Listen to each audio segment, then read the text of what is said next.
Hello friends, आपका एक बार फिर से आपके अपने यूट्यूब चैनल पे बहुत बहुत स्वागत है। आज की वीडियो में कवर करेंगे हम गुलाम वंश, इसके बाद देखेंगे हम खिलजी वंश, उसके बाद तुगलक वंश, फिर से सैयद वंश और फिर लास्ट में लोधी वंश। जितने भी आपके सल्तनत काल के जितने भी वंश हैं उन सभी के जो है आपको मैं नोट्स प्रोवाइड करवा दूँगा 10 दिन के अंदर। बस आपने क्या करना है, इस वीडियो को अपने दोस्तों के साथ शेयर ज़रूर करना है। चलिए स्टार्ट करते हैं। उससे पहले जो है आपको मैं बता दूं, मेरे थोड़े से है मुंह में छाले पड़े हैं। अगर कुछ वर्ड बीच में जो है स्किप हो जाए तो प्लीज़ आप मैनेज कर लीजिएगा। आप स्क्रीन पे देख सकते हैं साथ साथ में, तो मैं साथ साथ बोलता रहूँगा। आपके गुलाम वंश की जो स्थापना किसने की थी, तो ये की थी कुतुबुद्दीन ऐबक ने। याद रखना है, गुलाम वंश की स्थापना कुतुबुद्दीन ऐबक ने। और गुलाम वंश कौन था, तो ये था आपका मोहम्मद घोरी का गुलाम। इंपॉर्टेंट है, इसको याद रखेंगे आप। कुतुबुद्दीन ने अपनी राजधानी कहाँ बनाई थी, तो ये बनाई थी लाहौर को। इसके अलावा दिल्ली की कुव्वत उल इस्लाम मस्जिद व अजमेर में 2.5 दिन का जो झोपड़ा है उसका निर्माण भी किसके द्वारा किया गया, तो ये भी किया गया कुतुबुद्दीन ऐबक द्वारा। देखिए, कुव्वत उल इस्लाम मस्जिद और साथ ही है जो आपका 2.5 दिन का या कई जगह 2.5 दिन का झोपड़ा है, इसका निर्माण किसने करवाया था, ये करवाया था कुतुबुद्दीन ऐबक ने। कुतुब मीनार की नींव है जो किसने रखी थी, तो ये भी रखी थी आपकी कुतुबुद्दीन ऐबक ने। इंपॉर्टेंट है, याद रखना है, कुतुब मीनार की नींव किसने रखी, कुतुबुद्दीन ऐबक ने। और जो इसका निर्माण पूर्ण करवाया था वो करवाया था इल्तुतमिश ने। अभी आगे हम उसको भी देखेंगे। कुतुबुद्दीन जो है को अन्य किस नाम से जाना जाता है, तो उसे जाना जाता है लाख बख्श। अब उसे लाख बख्श क्यों कहा जाता है, क्योंकि वह उदारता के लिए काफ़ी प्रसिद्ध था। प्राचीन नालंदा विश्वविद्यालय किसने ध्वस्त किया, देखिए प्राचीन नालंदा विश्वविद्यालय किसने ध्वस्त किया, जो कुतुबुद्दीन ऐबक का सेनापति था तो वो कौन था, बख्तियार खिलजी। तो बख्तियार खिलजी द्वारा है प्राचीन नालंदा विश्वविद्यालय को जो है ध्वस्त कर दिया गया।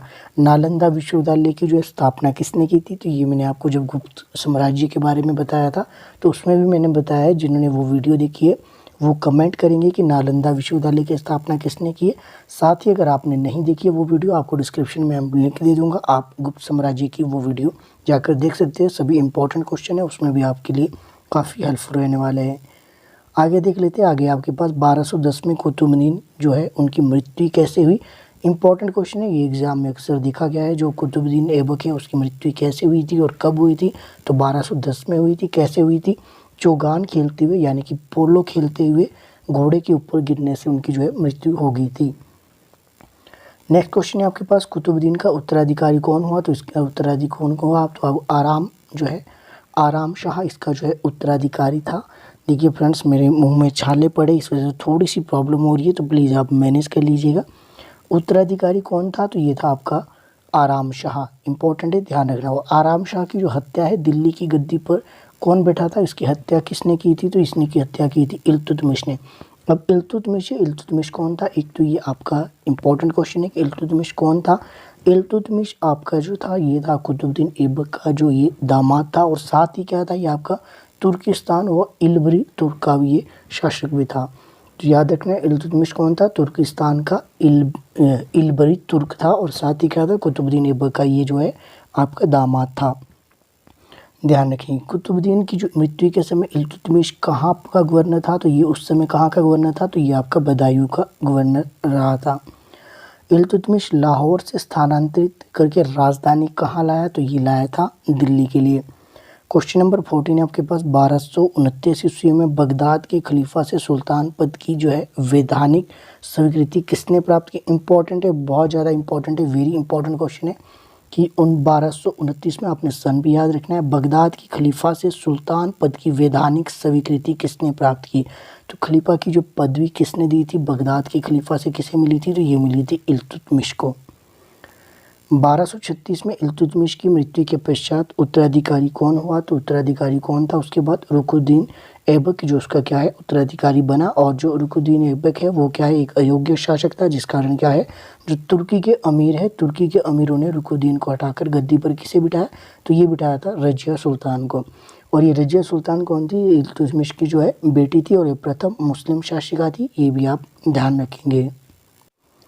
नेक्स्ट है आपके पास, रजिया ने अमीर आखुर किसे नियुक्त किया। इंपॉर्टेंट है, अमीर आखुर किसे नियुक्त किया था, ये किया था मलिक जामलू को। इंपॉर्टेंट है, इसको याद ध्यान रखेंगे। रजिया की शादी किससे हुई थी, तो ये हुई थी अल तुनिया से। तुर्की अमीरों ने जो रजिया को है बंदी बनाकर दिल्ली की गद्दी पर बिठाया। तो आपने ध्यान रखना है, तुर्की अमीरों ने रजिया को जब बंदी बनाया तो दिल्ली की गद्दी पर उसे किसे बिठाया, तो ये आपको ध्यान रखना है, मुइजुद्दीन बहराम शाह। तो किसे बिठाया था, रजिया को बंदी बनाकर मुइजुद्दीन बहराम शाह। ठीक है। तो नेक्स्ट है आपके पास क्वेश्चन नंबर 20। 1240 ईस्वी में रजिया की मृत्यु कहाँ हुई थी, ये हुई थी आपकी कैथल में। इंपॉर्टेंट, इसको भी आप याद रखेंगे। बहराम शाह के बाद दिल्ली की गद्दी जो है अलाउद्दीन मसूद शाह, तथा उसके बाद दिल्ली की गद्दी पर कौन बैठा, तो ये बैठा था नसीरुद्दीन महमूद। इसको आप एक बार खुद से पढ़ लेना, बड़ा क्वेश्चन है तो आपको ध्यान देना चाहिए। ऐसा कौन सा सुल्तान था जो टोपी सिलकर अपना निर्वाह करता था। इंपॉर्टेंट क्वेश्चन है, इसे एग्जाम में अक्सर देखेंगे। कौन सा सुल्तान था जो टोपी सिलकर जो अपना निर्वाह करता था, नसीरुद्दीन महमूद। नसीरुद्दीन महमूद का जो है विवाह किसके साथ हुआ था, इसका विवाह हुआ था बलबन के पुत्र के साथ। और बलबन का जो है वास्तविक नाम क्या था, तो बलबन का जो वास्तविक नाम था बहाउद्दीन। तो इम्पोर्टेंट है, इसको भी आप ध्यान रखेंगे। बलबन कौन था, तो बलबन आपका इल्तुतमिश का एक गुलाम था। तो इसके बाद ये बाद में है गद्दी पर भी बैठा था। बलबन 1266 में किस नाम से दिल्ली की गद्दी पर बैठा, तो ये बैठा था गयासुद्दीन बलबन के नाम से। साथ ही जो राज दरबार में सिजदा एवं पापोस प्रथा किसने शुरू की थी, तो ये भी आपकी बलबन ने की थी। ये आपने ध्यान रखना है। इसके अलावा इन्होंने एक रक्त और लौह की नीति भी अपनाई थी, तो ये भी इंपॉर्टेंट है। ये भी किसने अपनाई थी, ये भी बलबन ने। देखिए, ये सिजदा और पापोस प्रथा क्या है। सिजदा यानी कि घुटनों के बल बैठकर सिर झुकाना। पापोस जो प्रथा है ये क्या है, जो आपका शासक है उसके जो पाँव चूमना। बलबन ने किस फारसी उत्सव का प्रारंभ किया था, तो ये क्या होता है, नवरोज का, या फिर नरोज भी लिखा था कई जगह, दोनों इंपॉर्टेंट ध्यान रखना आपने। इसके अलावा किस शासक ने अपने विरोधियों के प्रति लौह एवं रक्त की नीति, देखिए ये क्वेश्चन आ गया, लौह एवं रक्त की नीति किसने अपनाई थी, तो ये अपनाई थी बलबन ने। नसीरुद्दीन मोहम्मद ने बलबन को कौन सी उपाधि दी थी, तो इसे दी थी उलूग खां की उपाधि। ध्यान रखना है, नसीरुद्दीन महमूद ने बलबन को कौन सी उपाधि दी थी, तो उलूग खान की उपाधि से इसे नवाजा था। इंपॉर्टेंट है, ये भी आपको याद रखना है। फारसी कवि अमीर खुसरो और आपके जो अमी हसन है किसके काल में थे, तो ये आपके जो है बलबन एवं अलाउद्दीन खिलजी, इन दोनों की ये जो है सामंत रहे हैं। किताब उल हिंद की रचना किसने की थी, तो ये आपकी अल बिरूनी ने की थी। ये भी आपका इंपॉर्टेंट है, ये कई बार एग्जाम में पूछा भी गया है। किताब उल हिंद की रचना किसने की, तो ये आपकी अल बिरूनी द्वारा की गई। अल बिरूनी का पुराना नाम क्या था, पूरा नाम क्या था, तो ये था अबू रेहान मोहम्मद। दिल्ली सल्तनत की जो दरबारी भाषा थी वो कौन सी थी, तो ये आपकी फारसी भाषा थी। सल्तनत काल को जो है भू राजस्व का सर्वोत्तम ग्रामीण अधिकारी कौन सा था, तो आपने ये बताना है कि सल्तनत काल में जो भू राजस्व का सर्वोत्तम ग्रामीण अधिकारी था वो कौन था, तो वो आपका चौधरी कहलाता था। देखिए फ्रेंड्स, इस वीडियो में आपके जितने भी इम्पोर्टेंट है ये सभी क्वेश्चन आपके एग्ज़ाम में पहले आ चुके हैं, तो आपने ध्यान रखना है, इनको आपने नज़रअंदाज नहीं करना है। साथ ही मैं बता दूं, अगर आप गुलाम वंश पढ़ने बैठोगे तो आपके 3 से 4 घंटे लगेंगे, और बाद में जो आपके निष्कर्ष निकलेंगे वो आपकी यही निकलेंगे। जो बुलेट पॉइंट है वो आपको मैं यहाँ पे 10 से 12 मिनट 15 मिनट के अंदर आपको मैं कवर करवा रहा हूँ, तो आप इसको लास्ट तक ज़रूर देखिएगा।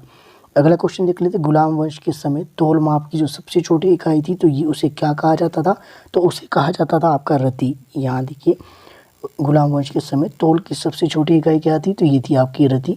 वहीं भारत में जो है पोलो खेल का प्रचलन किसने शुरू किया, तो ये क्या था, तुर्कों ने। इक्तादारी प्रथा किसने चलाई थी, तो ये चलाई थी आपकी इल्तुतमिश द्वारा। वहीं जो अलाई दरवाज़ा किसका मुख्य द्वार है, इंपॉर्टेंट क्वेश्चन है। तो जो आपका अलाई दरवाज़ा है ये किसका मुख्य द्वार है, तो ये कुतुब मीनार का।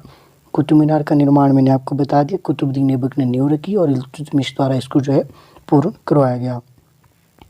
किस संगीत वाद्य को जो है हिंदू एवं मुस्लिम गान का सर्वश्रेष्ठ वाद्य यंत्र मानते हैं, तो ये मानते हैं आपके सितार को।